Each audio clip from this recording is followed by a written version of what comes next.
ہم تو رکھتے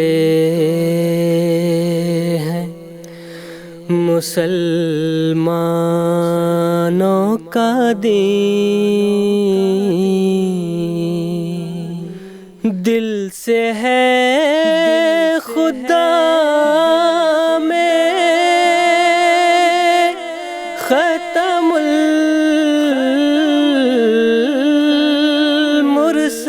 المرسلین، دل سے ہے خدا میں ختم المرسلین،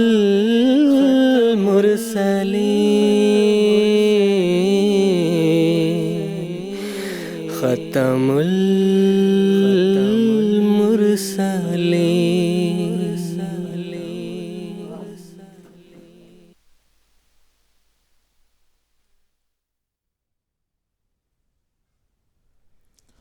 اعوذ باللہ من الشیطان الرجیم، بسم اللہ الرحمن الرحیم۔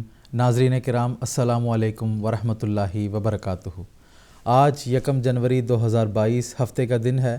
انڈیا میں اس وقت رات کے 10 بجے ہیں اور جی ایم ٹی کے مطابق اس وقت سحر کے 4:30 بجے ہیں۔ اور ناظرین، یہ وقت ہے پروگرام راہ ہدا کا۔ قادیان دارالامان سے پروگرام راہ ہدا کی نئی سیریز کے ساتھ اس وقت ہم آپ کی خدمت میں حاضر ہیں۔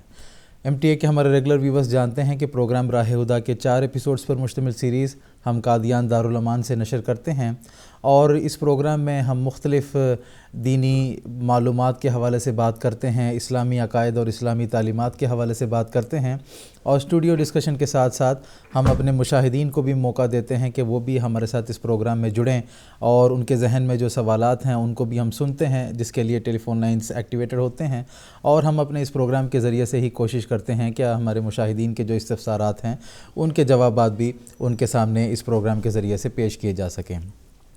ناظرین، ہم سے رابطہ کر سکتے ہیں، اس کے لیے مختلف سہولیات ہیں۔ ٹیلی فون لائنز آپ کے لیے ایکٹیویٹڈ ہیں، اسی طرح ٹیکسٹ میسیجز، فیکس میسیجز اور ای میلز کی بھی سہولت موجود ہے، جس کے ذریعے سے آپ ہمارے ساتھ رابطہ کر سکتے ہیں اور اپنے سوالات ہمارے علماء کرام کے پینل میں پیش کر کے ان کے جوابات آپ حاصل کر سکتے ہیں۔ تو ناظرین، آج کے ایپیسوڈ میں آپ ہمارے ساتھ جڑنا چاہتے ہیں تو میں امید کرتا ہوں کہ اس وقت آپ اپنے ٹیلی ویژن اسکرین پر ہم سے رابطے کی تفصیل کو ملاحظہ فرما رہے ہوں گے۔ ناظرین کرام، آج 1 جنوری ہے، اور سب سے پہلے میں اپنے مشاہدین کی خدمت میں نیا سال کا مبارکباد پیش کرتا ہوں، اور اللہ تعالیٰ کے حضور ہم دعا کرتے ہیں کہ دنیا میں امن اور سلامتی ہمیشہ کے لیے قائم رہے، اور اللہ تعالیٰ آپ سب کو اپنی بے شمار برکتوں سے نوازے، آمین۔ یہ جو نیا سال ہے، اس میں ہم پروگرام کا آغاز کر رہے ہیں، اور ہماری اس مکمل سیریز میں ہم گفتگو کریں گے کہ اسلام میں حقوق العباد یعنی لوگوں کے حقوق ادا کرنے کے حوالے سے کیا تعلیمات ہیں، اور تاکہ ہمارے مشاہدین جان سکیں اور دنیا میں بھی یہ پیغام جا سکے کہ اسلام کس طرح دوسروں کے ساتھ ہمدردی کا سلوک کرنے اور ان کے ساتھ پیار و محبت اور بھائی چارے کا جذبے کا اظہار کرنے کے حوالے سے کس قدر تاکید کرتا ہے اور تلقین کرتا ہے۔ اس حوالے سے ہم اس نئی سیریز میں اس نئے سال میں بات کریں گے، تاکہ انسان کے سامنے ایک لاہ عمل ہو کہ وہ کس طرح اپنے اندر ایک نمایاں اور پاک تبدیلی پیدا کرتے ہوئے اپنے آپ میں بھی ایک امن اور سکون والی زندگی گزار سکے، اور دوسروں کو بھی امن اور سکون جو ہے وہ دے سکے۔ تو اس حوالے سے بات ہوگی۔ قبل اس کے کہ میں تمہید کی طرف جاؤں، آج کے ایپیسوڈ میں جو علماء کرام ہمارے ساتھ شامل گفتگو ہوں گے ان کا میں تعارف کروا دیتا ہوں۔ مکرم و محترم مولانا محمد کریم الدین صاحب شاہد ہیں، اور ان کے ساتھ تشریف رکھتے ہیں مکرم و محترم مولانا منیر احمد صاحب خادم۔ دونوں حضرات پروگرام راہ ہدا کے قادیان ایپیسوڈ کے پرانے اور ریگولر پینلسٹ ہیں۔ میں آپ دونوں حضرات کا پروگرام راہ ہدا میں خیر مقدم کرتا ہوں۔ ناظرین کرام، اسلام ایک کامل مذہب ہے، اور اسلام کی تعلیمات جس کی بنیاد دراصل قرآن مجید اور پھر حضرت نبی اکرم صلی اللہ علیہ وسلم کا عملی نمونہ اور پھر حضرت اقدس محمد مصطفیٰ صلی اللہ علیہ وسلم کے ارشادات پر مبنی ہے، یہ ایسی جامع تعلیمات ہیں کہ ایک مکمل ضابطۂ حیات انسان کے سامنے پیش کرنے والی تعلیمات ہیں۔ اور اسلام نے جہاں پر حقوق اللہ کی ادائیگی کی طرف توجہ دلائی ہے، وہاں پر حقوق العباد کی ادائیگی کی طرف بھی خاص طور پر توجہ دلائی ہے۔ حقوق العباد یعنی اللہ تعالیٰ کے حقوق۔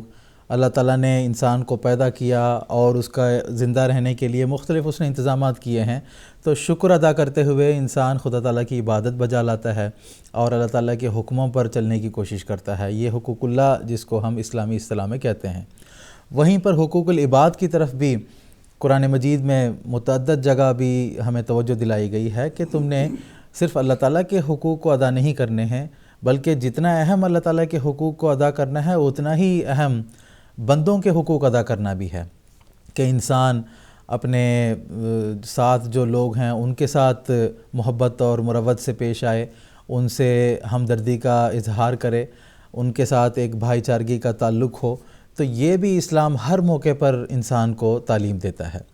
اور ہم مختلف اسلامی تعلیمات کا جب مطالعہ کرتے ہیں تو ہمیں معلوم ہوتا ہے کہ اسلام ایسی تعلیمات کو کہتا ہے کہ سب سے پہلے انسان کو اپنے گھر سے شروع کرنا چاہیے۔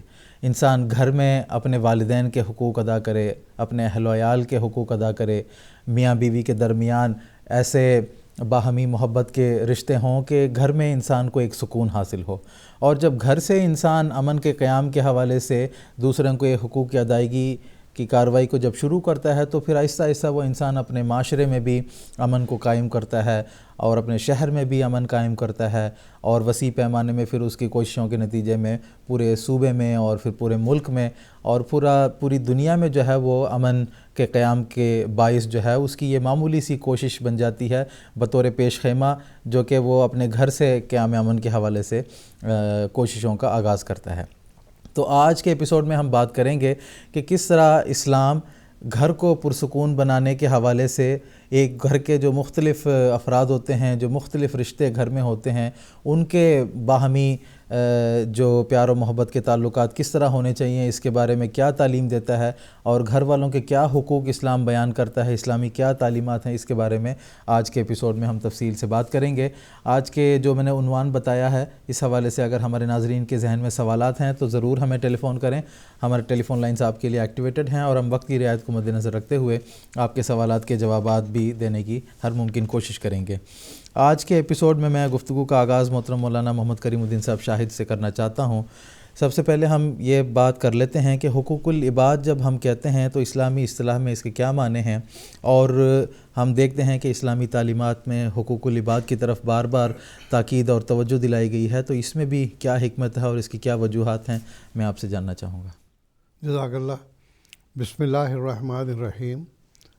سامعین و ناظرین کرام، جیسا کہ ابھی بیان ہو چکا ہے کہ الحمدللہ کہ آج سے نئے سال کا آغاز ہوا ہے، 1 جنوری ہے آج، اور ہم سب سے پہلے اپنے ناظرین اور سامعین کرام کی خدمت میں نئے سال کی مبارکباد پیش کرتے ہیں اور یہ دعا کرتے ہیں کہ اللہ تعالیٰ یہ سال ہر لحاظ سے انسانیت کے لیے بابرکت ثابت ہو، صلح و امن کاری کی بنیادیں ڈالنے والا ہو، اور آپسی جو رشتے ہیں ان کو ہر لحاظ سے اچھی نبھانے کی اللہ تعالیٰ ہمیں توفیق دے، کیونکہ یہی انسانیت ہے۔ اور آج کا موضوع بھی اس لحاظ سے بڑا مناسب لگتا ہے کہ انسان جو کہ عام طور پر اصطلاحیں بعض بنا دی جاتی ہیں کہ سوشل اینیمل کے طور پر انسان کو جانا جاتا ہے، مطلب یہ ہے کہ یہ معاشرتی اعتبار سے یہ انسانی تہذیب کا ایسا حصہ ہے کہ دیگر کسی مخلوق میں ایسی بات نہیں پائی جاتی جو کہ انسان کے اندر پائی جاتی ہے۔ اللہ تعالیٰ سے محبت کے اعتبار سے بھی اور دنیاوی تعلقات کے اعتبار سے بھی انسان کو اللہ تعالیٰ نے اشرف المخلوقات بنایا ہے۔ آپ دنیا میں دیکھ لیں، ساری دنیا پر اگر کوئی حکومت کر رہا ہے تو وہ انسان ہی حکومت کر رہا ہے، درندوں پر، پرندوں پر، چرندوں پر۔ دنیا کی کوئی مخلوق ایسی نہیں ہے جس کو اس نے اپنے بس میں نہ کیا ہو، تو اس لحاظ سے اس کے اوپر بڑی ذمہ داریاں پڑتی ہیں۔ اب سوال یہ ہے کہ حقوق العباد سے مراد کیا ہے؟ بات یہ ہے کہ جب انسان دنیا میں آتا ہے تو اس کے لیے زندگی گزارنے کے لیے کچھ ایسے عوامل ضرور ہیں یا ایسی احتیاج اس کو ہوتی ہے کہ ایک دوسرے کے تعاون کے بغیر وہ زندہ رہ نہیں سکتا۔ کیوں؟ اس واسطے کہ پیدا ہوتے ہی اس کو دودھ کی ضرورت پڑتی ہے، پھر اس کے بعد پرورش کے لیے اس کو آہستہ آہستہ نرم غذاؤں کی ضرورت پڑتی ہے، پھر سخت غذائیں بھی استعمال کرنا شروع کرتا ہے۔ جو عمر بڑھتی جاتی ہے تو اس کی ضروریات بھی جو ہے وہ بڑھتی چلی جاتی ہیں، اور اگر ان کا خیال نہ رکھا جائے تو پھر انسان دنیا میں پنپ نہیں سکتا ہے، دنیا میں انسان پرورش نہیں پا سکتا، یا دنیا میں انسان جس رنگ میں اس کو زندگی گزارنی چاہیے، جیسا کہ ابھی ذکر ہوا کہ ایک تو اللہ تعالیٰ کے حق ہیں کہ اس کا شریک کسی کو ٹھہرانا نہیں، اس کی عبادت کرنی ہے، یہ اصل حق ہے اس کا۔ اور حق سے مراد یہی ہے کہ بنیادی ضروریات جو اس کی ہیں وہ اس کی پوری ہوتی رہیں، کہ جیسا کہ اللہ تعالیٰ نے قرآن مجید میں بھی فرمایا ہے، سورہ طٰہٰ کی آیت ہے کہ ان لک اللہ تجوع فیہا ولا تحرا وان لک اللہ تظمأ فیہا ولا تحرا تضحا لا تظمأ فیہا ولا تضحا۔ تو اس میں اللہ تعالیٰ نے 4 بنیادی حقوق بیان کر دیے ہیں کہ سب سے پہلے یہ ہے کہ بھوکا نہیں رہے انسان۔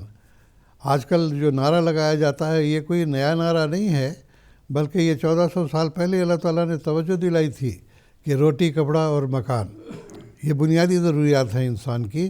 تو اس میں اللہ تعالیٰ نے فرمایا اللہ تجوع فیہا ولا تحرا، روٹی پیٹ بھرنے کے لیے روٹی تاکہ صحت قائم رہے، تن ڈھانپنے کے لیے گرمی کے موسم کے لحاظ سے، سردی کے موسم کے لحاظ سے اس کو کپڑوں کی بھی ضرورت پڑتی ہے، تو اس لحاظ سے وہ ننگا نہ رہے۔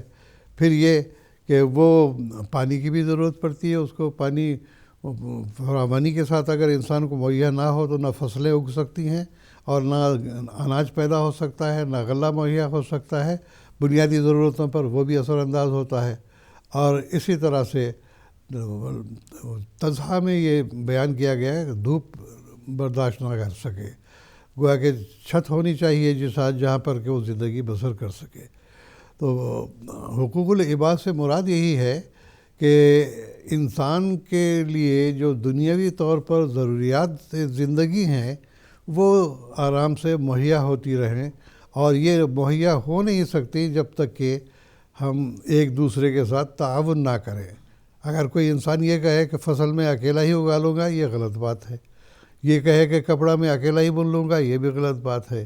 یا اسی طرح عمارت میں اکیلا ہی تعمیر کر لوں گا، یہ بھی غلط بات ہو جاتی ہے۔ گویا کہ ہر مرحلے پر انسان ایک دوسرے کا ایک لحاظ سے محتاج ضرور ہے، اور جب ہم ایک دوسرے کے ساتھ تعاون کرتے ہیں، ایک دوسرے کی مدد کرتے ہیں اور ایک دوسرے کو ابھارنے کی کوشش کرتے ہیں تاکہ وہ زندگی میں احسن طریق سے اپنا پرورش کر سکے، رہ سکے، اور اس رہائش کا مقصد یہ ہے کہ اللہ تعالیٰ کی عبادت کر سکے۔ دنیا کا کوئی بھی مذہب آپ لے لیں تو کھانے پینے کے ساتھ ساتھ اس کے لیے خدا تعالیٰ کی، بھگوان کی، ایشور کی، اس کی پرستش کرنا اور اس کو اکیلا جانتے ہوئے اس کی عبادت کرنا، یہ حق بھی انسان کا ہے۔ تو جیسا کہ بیان ہوا کہ یہ حقوق اللہ کہلاتے ہیں۔ اور دوسرے یہ کہ حقوق العباد کیا ہے کہ انسانی ضروریات کے اعتبار سے ایک دوسرے کی مدد کرنا، ایک دوسرے کے ساتھ تعاون کرنا، ایک دوسرے کی ہیلپ کرنا، یہ دراصل بنیادی حقوق ہیں انسان کے جو لازمی طور پر اس کے لیے ضروری ہیں۔ تو اب سوال یہ پیدا ہوتا ہے کہ قرآن مجید جو اللہ تعالیٰ کے فضل سے ہم مانتے ہیں کہ یہ شریعت کے لحاظ سے آخری کتاب ہے، اور اس کے اندر اللہ تعالیٰ نے تمام قسم کے علوم بھی رکھ دیے ہیں، اور ہر قسم کی ضرورت کا سامان اللہ تعالیٰ نے کر دیا، روحانی بھی اور جسمانی بھی۔ تو اس لحاظ سے ہم دیکھتے ہیں قرآن مجید میں جہاں بجا کثرت کے ساتھ حقوق انسانی کا جو ہے وہ خیال کیا گیا ہے یا بیان کیا گیا ہے کہ کس رنگ میں کون سے حق کو انسان کو ادا کرنا چاہیے، اور ان حقوق کے نتیجے میں پھر اللہ تعالیٰ کی رحمت بھی اس کے اوپر نازل ہوتی ہے، اور اگر وہ حقوق ادا نہیں کرے گا ایک دوسرے کے ساتھ لڑائیاں شروع ہو جائیں گی، ایک دوسرے کے ساتھ نفرتیں پیدا ہو جائیں گی، پھر دنیا کے اندر امن قائم نہیں رہ سکتا۔ ایک دوسرے کے ساتھ لڑتے رہیں گے تو امن کیا ہوگا؟ لڑائیوں میں زندگی گزر جائے گی۔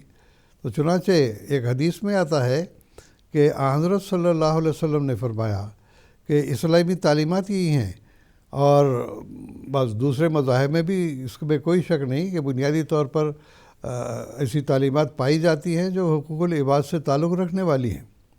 تو قیامت کے دن اللہ تعالیٰ انسان سے پوچھے گا، ایک انسان جب خدا کے حضور حاضر ہوگا تو وہ کہے گا کہ اے میرے بندے، میں ایک دن بھوکا تھا، میں تیرے پاس آیا کھانا مانگنے کے لیے، تو نے مجھے کھانا نہیں کھلایا۔ پھر میں ایک دفعہ جو ہے میں بیمار پڑا تھا، تو نے میری بیمار پرسی نہیں کی۔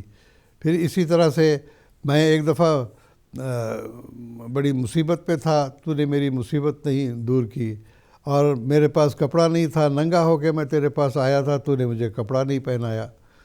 تو انسان حیران ہوگا کہ اے خدا، تو قادر مطلق ہے، تیرے اندر تو ساری طاقتیں ہیں، تو کب بھوکا ہوا تھا کہ میرے پاس روٹی مانگنے آیا ہو؟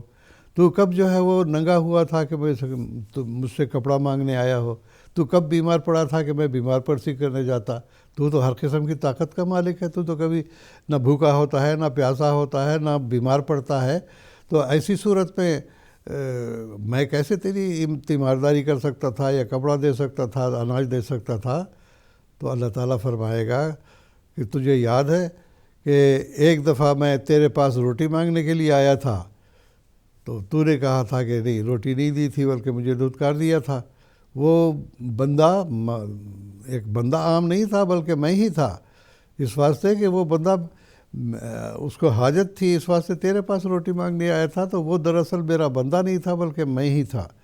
پھر تجھے یاد ہوگا کہ ایک دفعہ ایک بندہ تیرے پاس آیا تھا کہ بیمار تھا، دوائیوں کی ضرورت تھی، ہسپتال میں داخل اس کو ہونا تھا، علاج ہونا تھا، تو نے جو ہے اس کی پرواہ نہیں کی، لیکن اسی حالت پہ جو ہے وہ ریڑیاں رگڑ رگڑ کے مر گیا۔ وہ دراصل وہ میرا بندہ نہیں بلکہ میں ہی تھا۔ اسی طرح سے ایک مرتبہ میں دیکھا کہ میرے پاس کپڑا نہیں ہے، میں نے تجھ سے کپڑا مانگا تھا، تو نے کپڑا نہیں دیا، تو یہ دراصل وہ میرا بندہ ہی نہیں تھا بلکہ دراصل میں ہی تھا۔ تو گویا کہ انسان کی خدمت کرنا کسی بھی لحاظ سے، چاہے اس کی بھوک مٹانے سے ہو، چاہے اس کا ننگ ڈھانکنے سے ہو، یا چاہے اس کی تیمارداری کرنے سے ہو، دواؤں کا مہیا کرنا ہو، یہ سب کے سب جو ہے انسان کی لازمی ضروریات میں سے تھی۔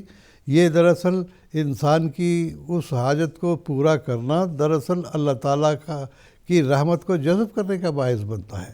تو یہ اللہ تعالیٰ نے قرآن مجید میں بڑے واضح رنگ میں بیان فرمایا ہے۔ چنانچہ سورۃ النساء کی 37ویں آیت ہے، وَاعْبُدُوا اللَّهَ وَلَا تُشْرِكُوا بِهِ شَيْئًا وَبِالْوَالِدَيْنِ إِحْسَانًا وَبِذِي الْقُرْبَى وَالْيَتَامَى وَالْمَسَاكِينِ وَالْجَارِ ذِي الْقُرْبَى وَالْجَارِ الْجُنُبِ وَالصَّاحِبِ بِالْجَنبِ۔ میں ساتھ ساتھ ترجمہ بھی کرتا جاتا ہوں کہ وَاعْبُدُوا اللَّهَ، اللہ تعالیٰ کی عبادت کرو، وَلَا تُشْرِكُوا بِهِ شَيْئًا، اس کا کسی کے ساتھ شریک نہ ٹھہراؤ، وَبِالْوَالِدَيْنِ إِحْسَانًا، انسان جب دنیا میں آتا ہے تو بالکل لاچار ہوتا ہے، جب تک والدین اس کی پرورش نہیں کریں گے اس کا تو زندہ رہنا ہی محال ہوتا ہے۔ تو اللہ تعالیٰ نے فرمایا تم پر بڑا احسان ہے کہ والدین نے تمہاری پرورش کی ہے بچپن سے لے کے، جب کہ تم بالکل ایک طرح سے جو ہے اپاہج کی طرح سے ہوتے تھے، تو انہوں نے تمہیں پالا پوسا، پرورش کی اور پروان چڑھایا۔ تو والدین جو سب سے پہلے تمہارے پرورش کرنے والے ہیں، ان کے ساتھ احسان کا سلوک کرنا ہے۔ ورنہ آج کل کیا ہوتا ہے، اس کا بھی تعلیمات آگے قرآن مجید میں بڑی تفصیل سے بیان ہوئی ہے کہ جب والدین بوڑھے ہو جائیں گے تو ان کی زیادہ خدمت کرنی ہے، لیکن آج کل ہوتا کیا ہے، معاشرہ ایسا بدترین معاشرہ بن گیا ہے، بچے جوان ہیں، بیوی بچے ہیں، کماتے ہیں، کھاتے پیتے ہیں، والدین بوڑھے ہو گئے تو ان کی خدمت کرنے سے عاجز آ جاتے ہیں، لے جا کے وہ بوڑھوں کا جو گھر بنا ہوا ہو، آج کل یہ بھی سمجھیے کہ بعض لوگوں نے ترس کھا کے ایسے گھر بنا دیے ہیں جہاں بوڑھوں کی پرورش بھی ہوتی ہے اور ان کی دیکھ بھال بھی ہوتی ہے، تو اولڈ ہوم جسے کہتے ہیں، یہ وہاں لے جا کے چھوڑ آتے ہیں۔ تو اللہ تعالیٰ نے فرمایا والدین کے ساتھ حسن سلوک کرنا ہے، وہ بذی القربیٰ، اور صرف والدین کے ساتھ ہی نہیں، جو تمہارے قریبی رشتہ دار ہیں ان سے بھی حسن سلوک کرنا ہے، والیتامى، پھر جن کے ماں باپ فوت ہو جاتے ہیں، وہ بیچارے تنہا رہ جاتے ہیں، کوئی ان کا دیکھ بھال کرنے والا نہیں ہوتا، ایسے یتیموں کی بھی تم نے پرورش کرنی ہے، والمساکین، مسکین ایسے جو نہ کوئی روزگار کما سکتے ہیں، نہ کسی قسم کی ہیلپ ان کو ملتی ہے، تو ایسے لوگوں کا بھی معاشرے میں خیال رکھنا ہے، والجار ذی القربیٰ، اور اسی طرح سے وہ پڑوسی جو تمہارا رشتہ دار ہے، یہ نہ ہو کہ وہ بھوکا ہو اور تم اس کو کھانا نہ کھلا رہے ہوں، یا کہ اور کسی قسم کی ضرورت ہو تو تم اس سے لاپرواہ رہو، بلکہ ان کا بھی خیال رکھنا ہے، والجار الجنب، اور جو غیر رشتہ دار پڑوسی ہیں ان کا بھی خیال رکھنا ہے۔ یہ نہیں کہ صرف اپنا قریبی رشتہ دار ہو تو اس کو پوچھنا ہے، بلکہ چاہے وہ کسی بھی مذہب سے تعلق رکھتا ہو، کسی بھی دھرم سے تعلق رکھتا ہو، اور چاہے وہ کسی بھی قوم سے تعلق رکھتا ہو، اگر وہ تمہارا پڑوسی ہے تو اس کی بھی خدمت کرنا تمہارا حق ہے۔ وہ صاحب بالجنب، اور اسی طرح سے ایسے احباب جو کہ تمہارے ساتھ رہنے والے ہیں اور تمہارے ساتھ اٹھنے بیٹھنے والے ہیں، ان کا بھی تم نے خیال رکھنا ہے، وابن السبیل، اور اسی طرح سے جو مسافرین ہیں ان کا بھی تم نے خیال رکھنا ہے، وما ملکت ایمانکم، اور اسی طرح سے ایسے لوگ جو تمہارے تابع ہیں اور جن کے داہنے ہاتھ تمہارے مالک ہوئے کا مطلب یہ نہیں ہے کہ صرف لوڈیاں اور غلام، بلکہ اب تو وہ زمانہ گزر گیا۔ اب اس کا مطلب یہ ہے کہ جو تمہارے نیچے کام کرنے والے لوگ ہیں، یا تمہارے نوکر ہیں، یا اسی طرح سے تمہارے دفتر میں کام کرنے والے کلرک ہوتے ہیں، یا اسی طرح چپڑاسی ہوتے ہیں، یہ سارے اس میں شامل ہو جاتے ہیں کہ تم ان کے مالک ہو۔ مالک ہونے کے اعتبار سے ان کی ضروریات کا خیال رکھنا یہ بھی تمہارا فرض ہے۔ ان اللہ لا یحب من کان مختالا فخورا، اللہ تعالیٰ ایسے شخص کو ہرگز پسند نہیں کرتا جو کہ بہت اپنے آپ کو ڈینگے مارنے والا، شیخی بگارنے والا اور فخر کرنے والا یا تکبر کرنے والا۔ تو اللہ تعالیٰ نے اس آیت کے اندر بہت سارے حقوق انسان کے بتا دیے ہیں کہ ان کا تم نے خیال رکھنا ہے۔ اگر خیال نہیں رکھو گے تو لازمی بات ہے کہ اللہ تعالیٰ کی ناراضگی تو بھی حاصل ہوگی، اور اس ناراضگی کا نتیجہ کیا ہوگا کہ قوم کے اندر تفرقہ بڑھ جائے گا۔ آپ دنیا میں دیکھتے ہیں کہ یہ مختلف قسم کے جو ازم بن گئے ہیں، یا کمیونزم بن گیا، ان کا یہی تھا کہ لوگوں نے غریبوں کا خیال نہیں رکھا، انہوں نے بن کے ایک سوسائٹی اپنی بنا لی، اور اس کے نتیجے میں دنیا کے اندر ایک ہنگامہ پیدا ہو گیا۔ تو کمیونسٹ ممالک الگ ہو گئے، دوسرے سرمایہ دار ممالک الگ ہو گئے، یہ بھی دنیا میں بدامنی کا باعث بن گئے یہ لوگ۔ اسی طرح اللہ تعالیٰ نے قرآن مجید میں یہ بھی تعلیم دی ہے کہ یہ بھی حقوق العباد میں شامل ہے، یا ایھا الذین آمنوا کونوا قوامین للہ شہداء بالقسط، اے لوگوں جو ایمان لائے ہو، تم اللہ تعالیٰ کی خاطر عدل و انصاف کے ساتھ گواہی دینے کا طریق اختیار کرو۔ جھوٹی گواہی نہیں دینی۔ آج عدالتوں میں چلے جائیں تو آپ کو معلوم ہوگا کہ وکلاء جو ہے ایسے جھوٹے گواہ تیار کر لیتے ہیں کہ دوسرے کی جو ہے وہ مقدمہ ہی ختم ہو جاتا ہے ان کا۔ تو یہ بہت غلط طریقہ ہے جس کے نتیجے میں بدامنی پیدا ہوتی ہے۔ ولا یجرمنکم شنآن قوم علی اللہ تعدلوا، اور کسی ایسی قوم کے ساتھ جن کی تمہاری دشمنی ہے، حالانکہ ہونی نہیں چاہیے، لیکن اگر دشمنی کسی وجہ سے ہو گئی ہے تو ایسے وقت میں ان کے ساتھ عدل اور انصاف کے طریق کو تم نے چھوڑنا نہیں ہے، بلکہ عدل و انصاف کا تقاضا جو بھی ہے وہ پورا کرنا ہے۔ ان اللہ شنآن علی اللہ تعدلوا اعدلوا هو اقرب للتقوی، عدل اور انصاف سے کام لینا ہے، چاہے تمہارا دشمنی کیوں نہ ہو، یہ اصل تقوی کی بات ہے۔ تو دنیا کے اندر بدامنیاں اس لیے بھی پیدا ہوتی ہیں کہ عدل و انصاف کے ساتھ کام نہیں لیا جاتا۔ جہاں کہیں معاشرے میں بد نظمی ہے، دیکھ لیں کہ یقینی بات ہے کہ وہاں پر عدل اور انصاف کا فقدان ہوگا۔ چنانچہ ہمارے پیارے امام حضرت خلیفۃ المسیح رابع نے بھی، اور خلیفۃ المسیح الخامس موجودہ ہمارے جو امام ہیں، اس بارے میں دنیا کے اندر بڑی بیداری پیدا کر رہے ہیں، اور لوگ سمجھتے ہیں کہ ہاں حقیقت میں اس زمانے میں قرآن مجید کی تعلیمات کے مطابق حقوق العباد کا ادا کرنا از حد لازمی ہے، ورنہ اس کے بغیر ہم جی نہیں سکیں گے۔ چند سالوں کے بعد یہ دنیا ہی ختم ہو جائے گی۔ اسی طرح سے اللہ تعالیٰ نے فرمایا، دیکھو تخلقوا باخلاق اللہ، کہ اللہ کے جو اخلاق ہیں وہ اختیار کرو۔ کیوں؟ اللہ تعالیٰ تو ہر ایک کو رزق دے رہا ہے، ہر ایک کی ضروریات کا خیال رکھ رہا ہے، حتیٰ کہ میں نے کئی دفعہ اس بات کا ذکر کیا ہے کہ جو شخص اللہ تعالیٰ کو گالیاں دیتا ہے، خدا کی ہستی کو مانتا ہی نہیں، اس کو بھی وہ رزق دے رہا ہے۔ وہ ہوا بھی اس کی چل رہی ہے، دھوپ بھی اس کے لیے نکل رہی ہے، بارش بھی اس کے لیے پڑ رہی ہے، غلہ بھی اس کے لیے اگ رہا ہے۔ تو اللہ تعالیٰ کے یہ جو صفات ہیں، یہ انسان اپنے اندر پیدا کرے کہ چاہے تمہارا دشمن ہی ہو اس کی مدد کرنی ہے، چاہے کوئی تمہارے ساتھ بغض رکھنے والا ہو اس کے ساتھ بھی تم نے ہمدردی کا سلوک کرنا ہے۔ اسی طرح فرمایا صبغۃ اللہ ومن احسن من اللہ، اللہ کا رنگ اختیار کرو۔ وہ دیکھو کسی کو بھید بھاؤ میں نہیں رکھتا ہے، بلکہ سب کے ساتھ یکساں سلوک ہے۔ آخر میں چونکہ ٹائم مختصر ہے، حضرت مسیح موعود علیہ السلام جو اس زمانے کے امام ہیں، ان کا میں ایک چھوٹا سا اقتباس پڑھ کے اپنے بیان کو ختم کروں گا۔ حضور فرماتے ہیں، بنی نوع انسان کے ساتھ ہمدردی میرا یہ مذہب ہے کہ جب تک دشمن کے لیے دعا نہ کی جاوے پورے طور پر سینہ صاف نہیں ہوتا۔ ہمارا بھائی اگر مصیبت میں ہے تم مدد نہیں کر سکتے، کم از کم دعا ہی کرو اس کے لیے۔ ادعونی استجب لکم میں اللہ تعالیٰ نے قید نہیں لگائی کہ دشمن کے لیے دعا کرو تو قبول نہیں کروں گا، بلکہ میرا تو یہ مذہب ہے کہ دشمن کے لیے دعا کرنا یہ بھی سنت نبوی ہے۔ حضرت عمر رضی اللہ تعالیٰ عنہ اسی سے مسلمان ہوئے۔ حضرت صلی اللہ علیہ وسلم آپ کے لیے اکثر دعا کیا کرتے تھے، اس لیے بخل کے ساتھ ذاتی دشمنی نہیں کرنی چاہیے اور حقیقتاً موذی نہیں ہونا چاہیے۔ شکر کی بات ہے کہ ہمیں اپنا کوئی دشمن نظر نہیں آتا جس کے واسطے 2-3 مرتبہ دعا نہ کی ہو، ایک بھی ایسا نہیں۔ دیکھیے اتنی ہمدردی ہے، ایسی ہمدردی انسان کے اندر پائی جائے تو حقیقی طور پر یہ معاشرہ جنت نما بن جائے گا۔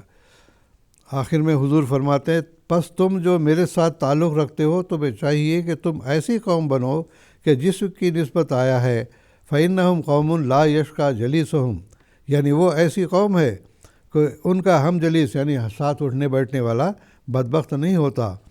یہ خلاصہ ہے ایسی تعلیم کا جو تخلق بے اخلاق اللہ میں پیش کی گئی ہے۔ اللہ تعالیٰ تمام انسانیت کو ان ہدایات پر عمل کرنے کی توفیق عطا فرمائے۔ جی جزاکم اللہ تعالیٰ حسن جزا۔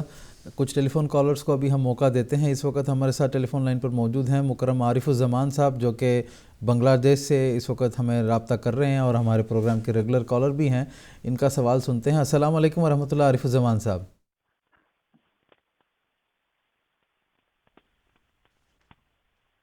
السلام علیکم۔ وعلیکم السلام جی عارف صاحب، اپنا سوال ورحمۃ اللہ وبرکاتہ۔ نیا سال کا مبارک ہو۔ میرا سوال ہے ہم پڑوسی کتنا گھر تک سمجھیں گے اسلامی تعلیمات کے اندر، اور مسکین صرف لولا لنگڑا ہے نہ سفید پوشت جو ہے اس کو بھی ہم اس میں شامل کر سکتے ہیں؟ تفصیل چاہیے، جزاک اللہ۔ ٹھیک ہے جناب، جزاکم اللہ، شکریہ۔ آپ کو بھی نیا سال کا بہت بہت مبارکباد پیش ہے۔ میں محترم مولانا منیر خادم صاحب سے درخواست کروں گا۔ مسکین کا کیا کہتے ہیں؟ مسکین میں کون کون شامل ہیں؟ یہ کہہ رہے ہیں جو سفید پوش ہوتے ہیں، جو اپنی حاجت کا اظہار نہیں کرتے ہیں، کیا وہ بھی مسکین میں شامل ہیں؟ وہ ان کا سوال ہے۔ بسم اللہ الرحمن الرحیم۔ انہوں نے فرمایا کہ پڑوسی کون ہوتا ہے اور کہاں کہاں تک پڑوسی ہوتے ہیں۔ پڑوسی جو ہیں وہ ان کے بارے میں اسلام کی بہت ہی تاکیدی تعلیمات ہیں، اور حدیث میں آتا ہے کہ حضرت صلی اللہ علیہ وسلم نے فرمایا کہ جبرائیل علیہ السلام بار بار میرے پاس وحی لاتے ہیں تاکید کے ساتھ، اور پڑوسی کے حقوق کے بارے میں مجھے تلقین کرتے ہیں، اور کہ بھئی مسلمانوں کو بتاؤ کہ پڑوسی کے حقوق بہت زیادہ ہیں۔ اور آپ نے فرمایا کہ اس قدر کثرت کے ساتھ مجھے یہ وحی ہوتی ہے کہ مجھے یہ بھی لگتا ہے کہ ایسا ہو سکتا ہے کہ کسی وقت پڑوسی کو ورثے میں بھی شامل کر دیا جائے، جیسے وہ باپ یا ماں اور بھائی بہن اور خاوند بیوی ورثے میں شامل ہوتے ہیں۔ اسی طرح حضور فرمایا ایسا بھی ممکن ہے کہ پڑوسی ورثے میں شامل ہو جائے، اگرچہ کہ ایسی تعلیم آئی تو نہیں، لیکن اس سے یہ معلوم ہوتا ہے کہ اسلام میں پڑوسی کا کتنا حق ہے۔ کہ اب یہ ہے کہ پڑوسی ہوتا کون ہے۔ ابھی مولوی صاحب نے جو قرآن مجید کی آیت پڑھی ہے اس میں 2 طرح کے پڑوسی بیان کیے گئے ہیں۔ ایک پڑوسی تو وہ ہے جو قریبی رشتہ دار بھی ہوتا ہے اور پھر ہمارا پڑوسی بھی ہوتا ہے، تو اس کا حق پہلے بن جاتا ہے کیونکہ وہ رشتہ دار بھی ہے اور پڑوسی بھی ہے۔ اور دوسرا پڑوسی وہ ہوتا ہے جو رشتہ دار نہیں ہوتا یا اپنے مذہب سے بھی اس کا تعلق نہیں ہوتا، لیکن وہ ہمارے گھر کے قریب رہتا ہے، تو اس کا بھی خیال رکھنا قرآن مجید میں ویسا ہی حکم ہے کہ اس کا بھی خیال رکھو۔ ایسے پڑوسیوں کے اندر جو ہیں وہ لوگ بھی آ جاتے ہیں، جیسے اسکول کے اندر اگر بچے پڑھ رہے ہیں تو ان کے ساتھی ہوں، وہ ان کے پڑوسی بن جاتے ہیں۔ دفتروں کے اندر یا کارخانوں کے اندر جو لوگ کام کر رہے ہوتے ہیں ان کے ساتھ کام کرنے والے جو لوگ ہوتے ہیں، تو وہ بھی پڑوسی بن جاتے ہیں۔ تو یہ 2 قسم کے پڑوسی بتائے گئے ہیں، اور ہر ایک طرح کے جو پڑوسی ہیں اسلام نے ان کا بڑا حق قرار دیا ہے۔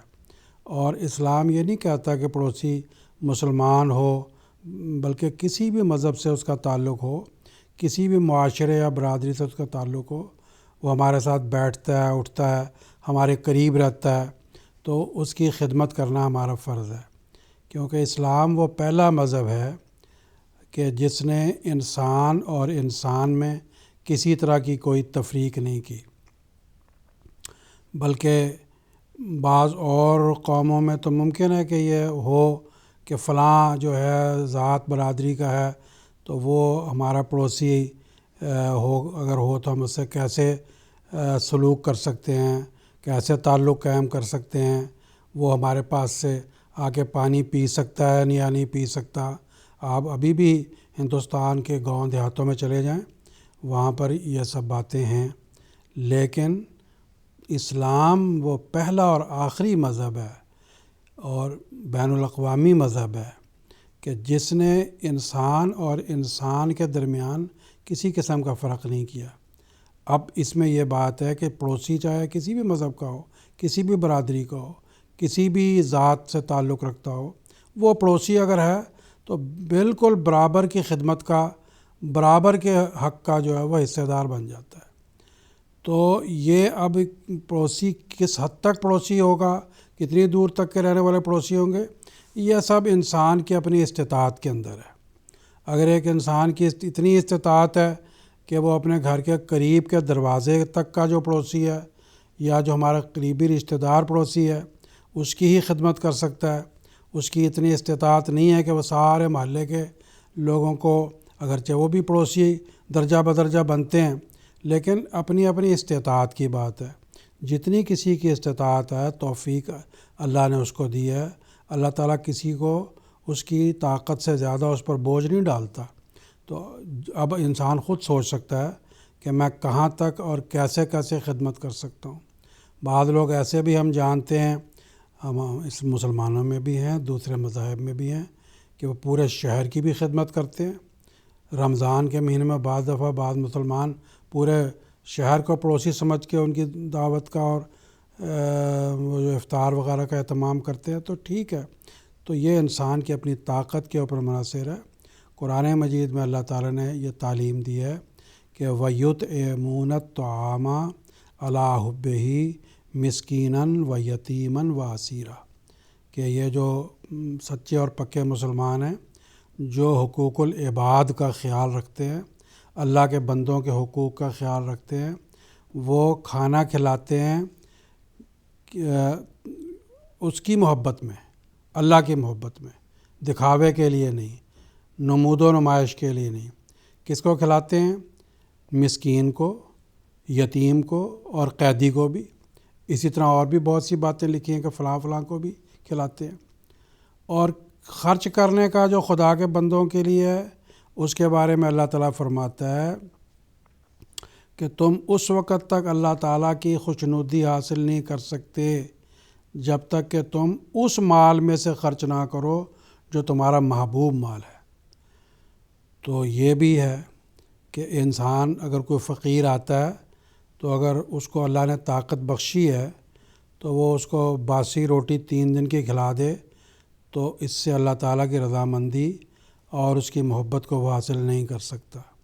قرآن مجید میں اللہ تعالیٰ نے فرمایا کہ تم اللہ کی محبت میں جو تمہارا سب سے اچھا مال ہے، جس کو تم خود اپنے لیے پسند کرتے ہو، جس کپڑے کو تم خود پہننا پسند کرتے ہو، جس کھانے کو تم خود کھانا پسند کرتے ہو، وہ مسکین کو بھی دو، یتیم کو بھی دو اور پڑوسی کو بھی دو۔ اور باقی جو آگے تو یہاں تک فرما دیا کہ وفی اموالہم حق للسائل والمحروم، جو مسلمان ہیں اللہ کو ماننے والے، ان کے جو اموال ہیں ان کے اندر مانگنے والوں کا بھی حق ہے، اور جو مانگا نہیں کرتے پیچھے پڑ کے جن کو مسکین کہا جاتا ہے ان کا بھی حق ہے، اور وہ ہر طرح جو ہے وہ اللہ کے بندوں کے حقوق کا خیال رکھتے ہیں۔ جی، جزاکم اللہ تعالیٰ جزا۔ پروگرام کا اگلا سوال بھی محترم مولانا منیر احمد صاحب خادم سے ہی ہے. جیسے کہ ہم نے بات کی ہے اور تمہید میں بھی بتایا گیا کہ اسلام جو حقوق العباد کی بات کرتا ہے تو سب سے پہلے انسان اپنے گھر سے شروع کرتا ہے. تو والدین کا اسلام نے بہت بلند مقام بیان فرمایا ہے اور والدین کے حقوق کے حوالے سے کافی تفصیلی تعلیمات اسلام نے دی ہیں. قرآن مجید میں بھی تاکیدی حکم ہے اور حضور صلی اللہ علیہ وسلم کے بھی مختلف ارشادات ہیں اور اسلام کی اس حوالے سے بڑی تاکیدی تعلیمات ہیں. تو والدین کی خدمت اور ان کے خیال رکھنے کے حوالے سے کیا تعلیمات ہیں میں آپ سے جاننا چاہوں گا. والدین کی خدمت اور ان کا خیال رکھنا اور ان کی حقوق کی ادائیگی کرنا، ابھی مولوی صاحب نے پوری آیت پڑھ کے سنائی ہے اور اس میں اس بات کا ذکر ہوا ہے کہ اللہ تعالیٰ نے اپنی عبادت کے بعد، کہ اللہ فرماتا ہے کہ سب سے پہلا تمہارا فرض یہ ہے کہ میری عبادت کرو اور میرا کسی کو شریک نہ ٹھہراؤ، اور اس کے بعد فرمایا وَبِالْوَالِدَيْنِ احسانہ، کہ والدین کے ساتھ احسان کا سلوک کرو.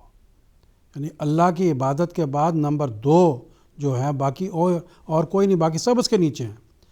جو دوسرے نمبر پر خدمت کے لیے جنہیں ہمیں ہماری ذمہ داری قرار دی گئی ہے وہ ہمارے والدین ہیں. اور قرآن مجید میں اللہ تعالیٰ نے فرما دیا کہ کیا والدین کی خدمت کرنی ہے. ایک جگہ اللہ تعالیٰ فرماتا ہے کہ وَقَضَىٰ رَبُّكَ أَلَّا تَعْبُدُوا إِلَّا إِيَّاهُ، تیرے رب نے یہ فیصلہ کیا ہے کہ تم اس کے علاوہ کسی کی عبادت نہ کرو. وَبِالْوَالِدَيْنِ احسانہ، اور والدین سے احسان کا سلوک کرو. آگے فرماتا اما یبلغن عندک الکبر احدہما او کلاہما، ان میں سے کوئی ایک یا دونوں تیرے پاس ہوں اور بوڑھے ہو جائیں تو فلا تقل لہما اف، تو نے ان کو اف تک نہیں کہنا. ولا تنہرہما، اور تو نے ان دونوں کو ڈانٹنا نہیں ہے، بلکہ فرمایا وقل لہما قولا کریما، نیک معزز اچھی بات جو ہے نا ان کو کرنی ہے. اور خدمت کا جو انتہائی ایک نقطہ بیان فرمایا وَخْفِضْ لَهُمَا جَنَاحَ الذُّلِّ مِنَ الرَّحْمَةِ، اپنے جو رحمت کے بازو ہیں یا پر ہیں ان پر ڈھانپ لینا. یعنی ماں باپ کی خدمت کا ایک انتہائی مطلب کس طرح کرنی چاہیے. فرمایا کہ دیکھو یاد رکھو، یہ نہیں کہ اوپری طور پر سرسری طور پر آیا اور حال چال پوچھ لیا، بلکہ ایسا حال تمہارا ہونا چاہیے جیسے ایک پرندہ اپنے بچوں کو اپنے پروں کے لیے ان کے نیچے لے لیتا ہے. کیونکہ جب ماں باپ بوڑھے ہو جاتے ہیں وہ بھی بچوں کی طرح ہو جاتے ہیں. بچہ بعض دفعہ بچہ جب چھوٹا ہوتا ہے ماں باپ سے کئی بار سوال کرتا ہے تو ماں باپ خوش ہو رہے ہوتے ہیں، اس کو ڈانٹتے نہیں. لیکن اگر ماں باپ بعض دفعہ بچے سے 2 بار پوچھ رہے تو وہ چڑ جاتا ہے کہ ایک بار تو ابھی آپ کو بتایا، پھر بار بار کیوں پوچھتے ہو. یہ اس وقت نفسیاتی ایک کیفیت ماں باپ کی بڑھاپے کی وجہ سے ہو جاتی ہے. تو قرآن مجید دیکھو کیسا ایک اللہ تعالیٰ کے فضل سے الہی کلام ہے کہ وہ فرماتا ہے دیکھو تم نے اف تک نہیں بولنا، تم نے ان کو ڈانٹ ڈپٹ نہیں کرنی. پھر وجہ بتاتا ہے کہ یہ جو اتنی خدمت کرنے کا ماں باپ کے لیے اللہ نے ارشاد فرمایا ہے تو اس کی وجہ کیا ہے. فرمایا دیکھو تمہاری ماں نے تم کو اپنے پیٹ میں کمزوری کے بعد کمزوری برداشت کر کے اٹھایا. ایسے حالات پیدا ہو جاتے ہیں کہ بعض دفعہ مائیں حمل کے دوران بیمار ہو جاتی ہیں، سخت طرح کی تکلیفیں برداشت کرتی ہیں اپنے بچے کے لیے، لیکن وہ چاہتی ہیں کہ کسی طرح اس بچے کو پیدا کریں. پھر جب پیدا ہو جاتا ہے فرمایا کہ پھر اس کو وہ 2 سال تک دودھ پلاتی ہے. وَفِصَالُهُ فِي عَامَيْنِ، قرآن مجید کی جو آیت میں نے ابھی پڑھی ہے یہ اس کے میں الفاظ عربی میں سناتا ہوں. وَوَصَّيْنَا الْإِنسَانَ بِوَالِدَيْهِ حَمَلَتْهُ أُمُّهُ وَهْنًا عَلَى وَهْنٍ، اللہ اس کی ماں نے اسے ایک کمزوری کے بعد دوسری کمزوری میں اٹھایا اور پھر 2 سال تک اس کو دودھ پلایا. تو اللہ تعالیٰ فرماتا ہے ایسے نوجوان شخص کو کہ اللہ کا شکر ادا کر، میرا شکر ادا کر اور اپنے ماں باپ کی خدمت کر، میری طرف تو نے لوٹنا ہے. تو یہ وجہ بتائی کہ ماں باپ کی کیوں خدمت کرنی ہے، کہ کس طرح اس نے جب تمہاری پیدائش کے لیے جو تکلیفیں برداشت کیں، پیدا ہونے کے بعد تمہیں دودھ پلایا، تمہیں چلنا سکھایا، تمہیں پڑھایا لکھایا، ساری تمہاری ضروریات تمہارے جوان ہونے تک اس نے پوری کی ماں باپ نے، تو اب تمہارا بھی فرض ہے کہ تم ماں باپ کا خیال رکھو اور ماں باپ کے لیے دعائیں کرو۔ اللہ تعالیٰ نے قرآن مجید میں ماں باپ کے لیے دعائیں بھی سکھائی ہیں۔ ان میں سے ایک دعا یہ ہے وَقُلْ رَبِّ ارْحَمْهُمَا كَمَا رَبَّيَانِي صَغِيرًا، یہ کہا کر کہ اے میرے رب ان دونوں پر اپنا رحم کر جیسا کہ بچپن میں انہوں نے میری پرورش کی۔ رَبَّنَا اغْفِرْ لِي وَلِوَالِدَيَّ، ایک دعا یہ سکھائی کہ اے میرے رب میرے والدین کو بخش دے، مجھے بخش دے اور میرے والدین کو بھی بخش دے۔ تو بخشش کے لیے بھی دعا کرتا رہے اور اس طرح ان کا خدمت کر، ان کا خیال رکھ جیسے بچپن میں انہوں نے تیری پرورش کی۔ تو اس کے بارے میں حضرت صلی اللہ علیہ وسلم نے جو ارشادات فرمائے ہیں وہ بھی میں ایک دو ارشاد آپ کو سنا دیتا ہوں کہ حضور صلی اللہ علیہ وسلم فرمایا کہ یاد رکھو کہ ان الجنت تحت اقدام الامہات، کہ جنت تمہاری ماؤں کے قدموں کے نیچے ہے۔ ایک شخص حضور صلی اللہ علیہ وسلم کی خدمت میں حاضر ہوا اور عرض کیا یا رسول اللہ میرے اوپر سب سے پہلا حق کس کا؟ فرمایا تمہاری ماں کا، پھر فرمایا تمہاری ماں کا، پھر فرمایا تمہاری ماں کا، پھر فرمایا تمہارے باپ کا۔ تو یہ اس قدر احادیث ہیں اور قرآن مجید کی آیات ہیں، تو ان کو ہمیں بار بار پڑھنا چاہیے۔ میں آخر میں صرف ایک دو لائنیں حضرت مسیح موعود علیہ السلام کی اس بارے میں پڑھ کے سناتا ہوں۔ فرمایا پہلی حالت انسان کی نیک بختی کی ہے کہ والدہ کی عزت کرے۔ اویس قرنی کے لیے بسا اوقات رسول اللہ صلی اللہ علیہ وسلم یمن کی طرف منہ کر کے کہا کرتے تھے کہ مجھے یمن کی طرف سے خدا کی خوشبو آتی ہے۔ آپ یہ بھی فرمایا کرتے تھے کہ وہ اپنی والدہ کی فرما برداری میں بہت مصروف رہتا ہے اور اس وجہ سے میرے پاس بھی نہیں آ سکتا۔ بظاہر یہ بات ایسی ہے کہ پیغمبر خدا صلی اللہ علیہ وسلم موجود ہیں مگر وہ ان کی زیارت نہیں کرتے، صرف اپنی والدہ کی خدمت گزاری اور فرما برداری میں پوری مصروفیت کی وجہ سے۔ مگر میں دیکھتا ہوں کہ رسول اللہ صلی اللہ علیہ وسلم نے دو ہی آدمیوں کو السلام علیکم کی خصوصیت سے وصیت فرمائی، یا اویس کو یا مسیح کو۔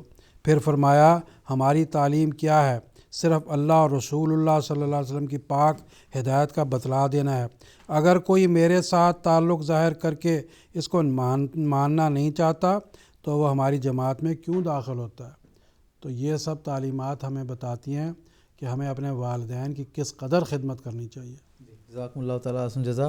یو کے سے مکرم محمد عبدالرشید صاحب اس وقت ہمارے ساتھ ٹیلی فون لائن پر موجود ہیں، ان کا سوال سنتے ہیں۔ السلام علیکم ورحمۃ اللہ محمد عبدالرشید صاحب۔ السلام علیکم رشید صاحب، آپ ٹیلی فون لائن پر ہیں؟ رشید صاحب سے دوبارہ ہم رابطہ کرنے کی کوشش کریں گے۔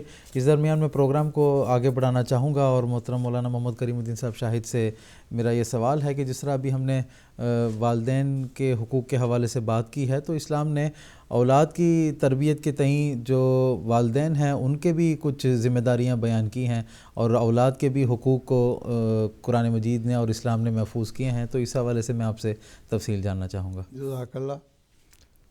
بات یہ ہے کہ جو زمانہ آگے بڑھتا جاتا ہے انسان خود غرض ہوتا چلا جا رہا ہے، حتیٰ کہ پہلے زمانے میں بھی کچھ رواج رہا ہے، لیکن اس زمانے میں یہ ہوائیں زیادہ چل رہی ہیں کہ بچے پیدا ہی نہ کرو، بچوں کو پیدا ہی نہیں کرنا چاہیے، اس واسطے کہ اپنی ذمہ داریوں سے گھبراتے ہیں اور یہ نہیں جانتے کہ بچوں کے نہ پیدا کرنے کے نتیجے میں ایک تو آبادی کم ہوتی چلی جائے گی، وہ کیا پتہ ہے کہ آگے ابھی ہم جو ہے نا کرونا کی وبا سے گزر رہے ہیں، گزر چکے ہیں، گزر رہی بھی رہے ہیں، اور اومیکرون الگ سے آ گیا پھر ایک، تو ایسی وبائیں آ جاتی ہیں کہ اموات تو ہزاروں میں نہیں بلکہ لاکھوں کی تعداد میں ہو جاتی ہیں، تو کیا پتہ ہے انسان کو کہ آگے اگلے سالوں میں کیا ہونے والا ہے۔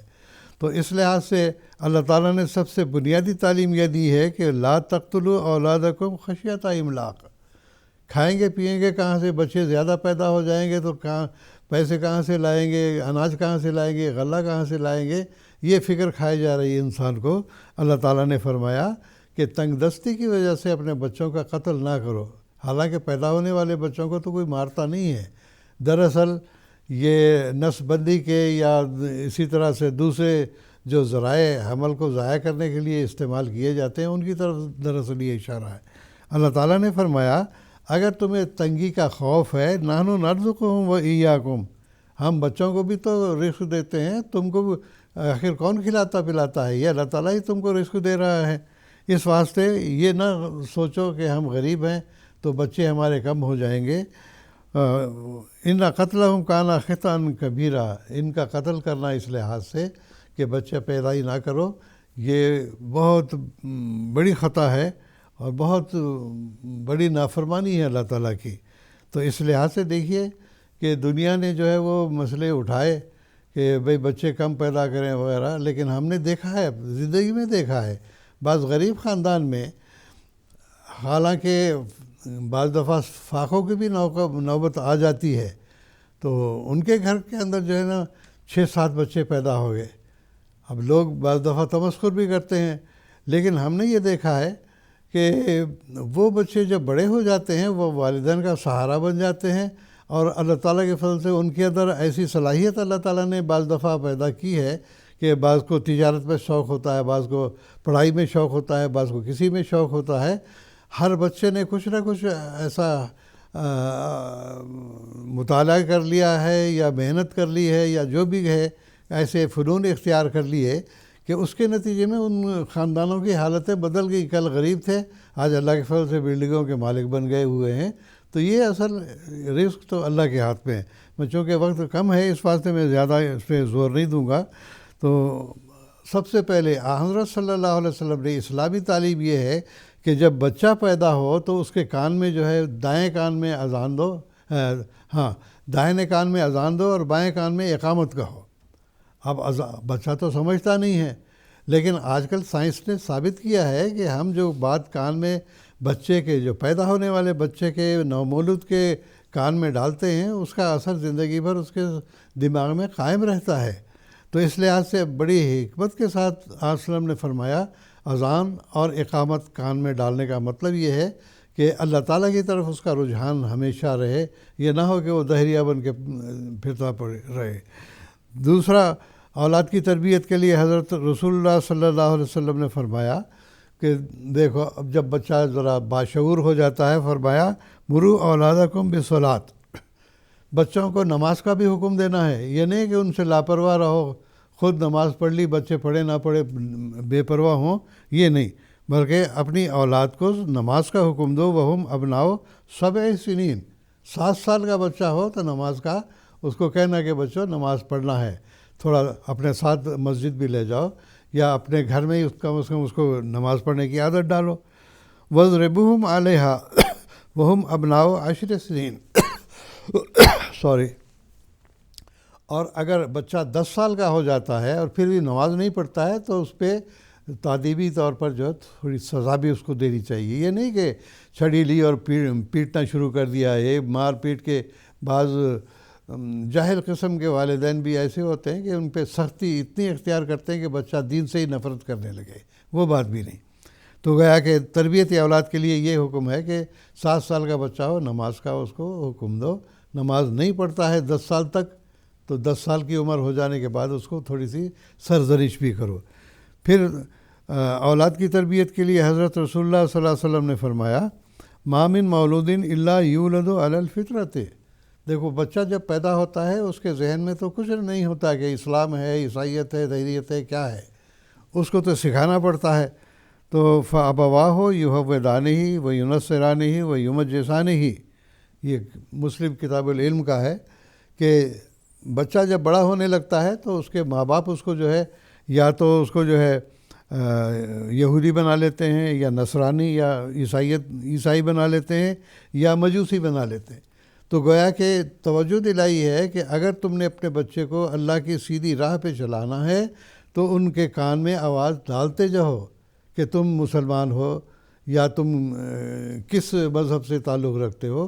اگر تم مذہب کی باتیں اس کے کان میں ڈالتے رہو گے، اللہ تعالیٰ کا خوف اس کے دل میں پیدا کرتے رہو گے، اللہ تعالیٰ کے نعمتیں اس کو گنواتے رہو گے، تو اس بچے کے اندر جو ہے جیسے والدین تربیت کریں گے ویسے وہ بچہ بن جائے گا۔ تو آج تو دنیا میں یہی رواج ہے کہ ہم اسلام کے گھر میں پیدا ہوئے مسلمان کہلائے. کوئی بچہ جو ہے عیسائیوں کے ماحول میں پیدا ہوتا ہے وہ عیسائی بن جاتا ہے. کوئی ہندوؤں کے گھر میں پیدا ہو جاتا ہے ہندو بن جاتا ہے.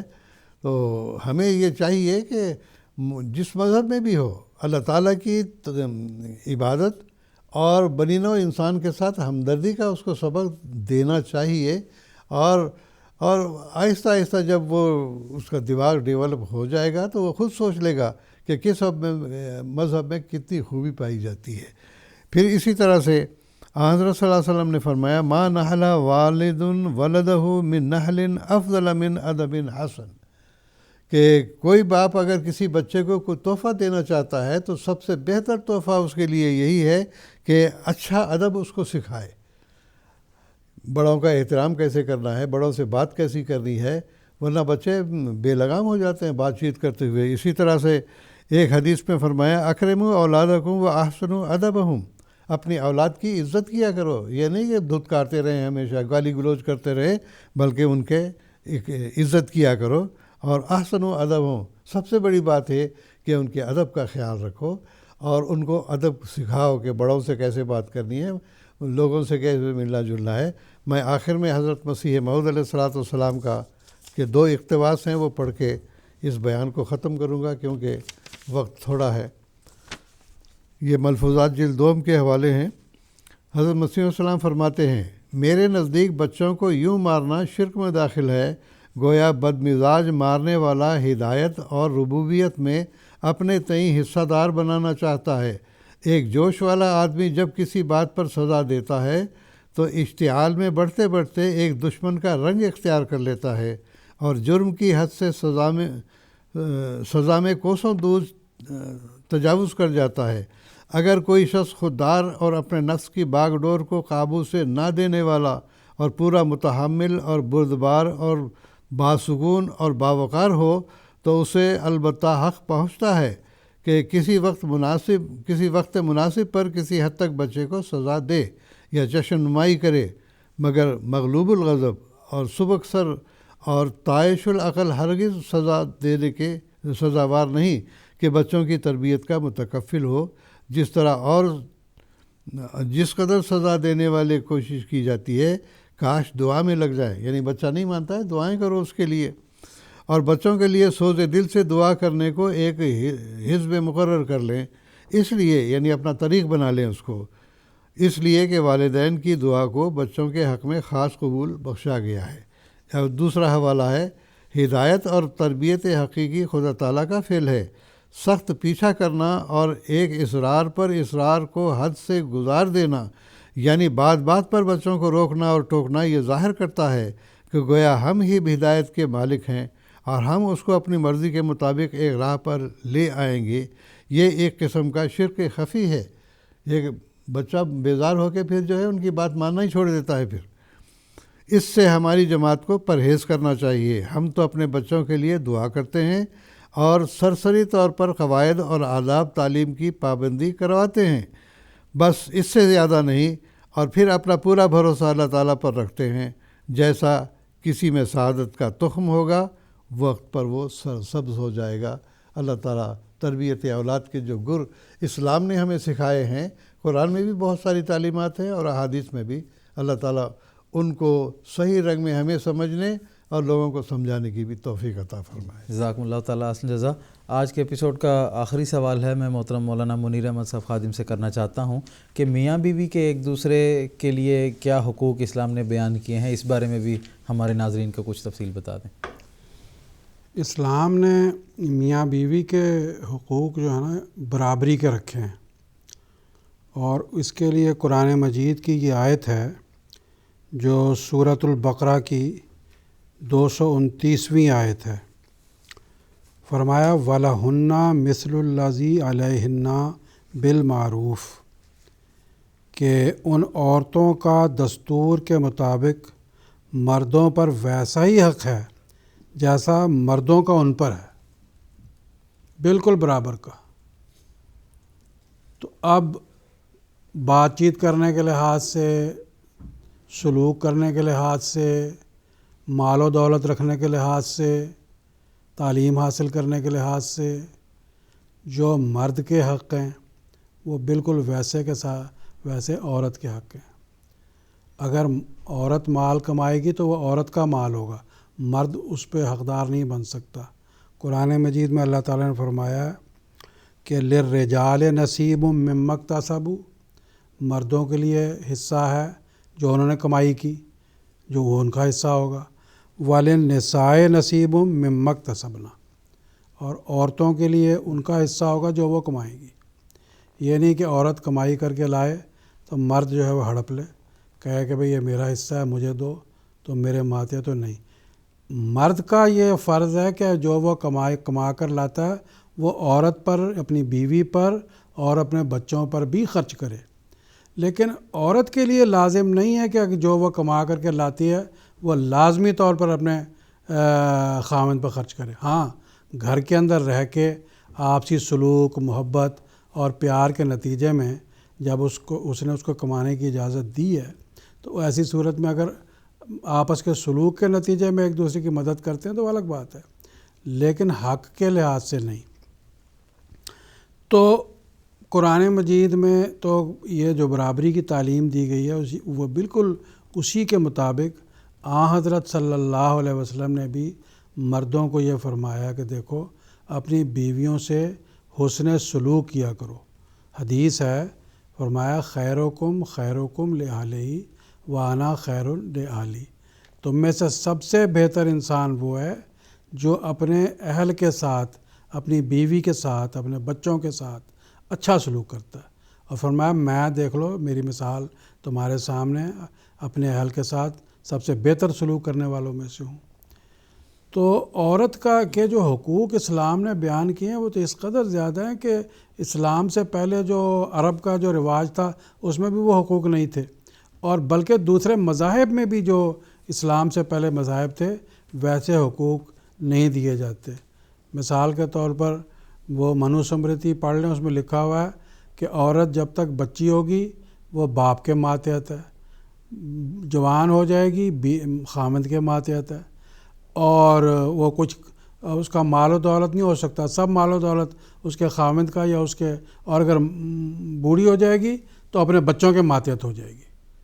اس کو اس کا کوئی حق مال و دولت کے لحاظ سے یا فیصلہ کرنے کے لحاظ سے نہیں ہے۔ فیصلہ کرنے کے لحاظ سے جو مرد ہوں گے بچپن میں وہ اس کا باپ، جوانی میں اس کا خامند، اور بڑھاپے میں اس کا جو ہے وہ اس کا بیٹا، وہ بھی بڑے بیٹے کو کہا گیا ہے کہ وہ جو ہے وہ حقدار بنتا ہے۔ تو یہ جو حق دیا اسلام نے، رسول پاک صلی اللہ علیہ وسلم کے زمانے میں تو یہ صورتحال تھی کہ بعض صحابہ حضور صلی اللہ علیہ وسلم کے پاس آتے اور کہتے کہ حضور یہ عورتوں کے تو اتنے حقوق آپ نے دے دیے ہیں کہ وہ اب ہمارے سامنے بات کرتی ہیں، ہمارے سامنے مردوں میں بیٹھ کر جو ہے وہ مشورے دیتی ہیں۔ تو حضور نے فرمایا کہ اللہ نے جو ان کو حق دیے ہیں ان حقوق کو میں کیسے ان سے جو ہے وہ دور کر سکتا ہوں، ہٹا سکتا ہوں۔ تو بہرحال جو آیت بنیادی میں نے ابھی آپ کو بتائی ہے وہی ہے کہ فرمایا کہ جیسے مردوں کا عورتوں پر حق ہے ویسے عورتوں کا مردوں پر حق ہے، برابر کا حق ہے، اس میں کوئی کسی قسم کی وہ نہیں ہے۔ میں آخر میں حضرت مسیح موعود علیہ الصلاۃ والسلام کا ایک اس بار اقتباس پڑھتا ہوں۔ حضور فرماتے ہیں، ہمارے ہادی کامل رسول اللہ صلی اللہ علیہ وسلم نے فرمایا ہے، خیرکم خیرکم لأہلہ، تم میں سے بہتر وہ شخص ہے جس کا اپنے اہل کے ساتھ عمدہ سلوک ہو، بیوی کے ساتھ جس کا عمدہ چال چلن اور معاشرت اچھی نہیں وہ نیک کہاں؟ دوسروں کے ساتھ نیکی اور بھلائی تب کر سکتا ہے جب وہ اپنی بیوی کے ساتھ عمدہ سلوک کرتا ہو اور عمدہ معاشرت رکھتا ہو، نہ یہ کہ ہر ادنا بات پر زد و کوب کرے۔ چاہیے کہ بیویوں کے ساتھ خاوند کا ایسا تعلق ہو جیسے دو سچے اور حقیقی دوستوں کا ہوتا ہے، ایسا برابری کا تعلق۔